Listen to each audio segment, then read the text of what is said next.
گھر کو لڑائیوں سے بچانے اور سسرال میں ایک عورت کو اپنی ساخت مضبوط کرنے کا طریقہ کچھ مشاہدات ہیں جو آپ کے سامنے میں نے شیئر کرنے ہیں۔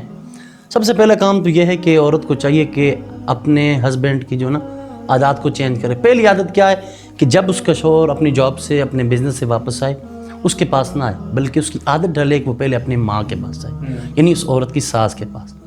دوسری یہ ہے کہ جب بھی عورت بازار میں جائے کوئی بھی چیز خریدنے کے لیے، تو چاہے وہ سوٹ ہو، کوئی بھی چیز ہو، چاہے وہ مہنگی ہو یا سستی ہو، جب وہ جائے تو وہاں سے اپنی ساس کے لیے لے آئے۔ اب کیا ہوگا، چونکہ تحفہ دینے سے آپ کو پتہ ہے دل میں جگہ بنتی ہے۔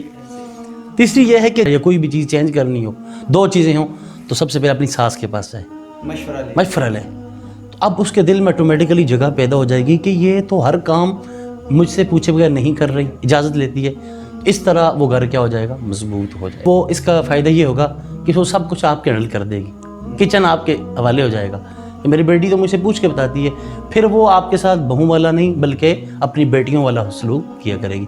اسی طرح جب آپ ٹریولنگ کر رہی ہوں تو کوشش کریں کہ فرنٹ سیٹ پہ اپنی ساس کو بٹھائیں، اور ہو سکے تو دروازہ کھول لیے کریں، دروازہ کھول کے ان کو بٹھایا جائے، تو یہ بہت اچھا وہ رسپانس ملے گا۔ اس کے علاوہ کبھی آپ اپنے رشتہ داروں میں بیٹھے ہیں، یہ سسرالیوں کے یعنی اپنے ساس اور شوہر کے علاوہ، تو وہاں غیبتیں نہ کریں۔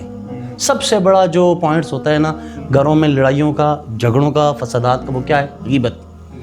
یہ غیبت ایک ایسی چیز ہے، حدیث پاک بھی ہے کہ غیبت تو زنا سے بھی زیادہ، الغیبت اشد من الزنا، کہ غیبت زنا سے بھی زیادہ سخت ہے۔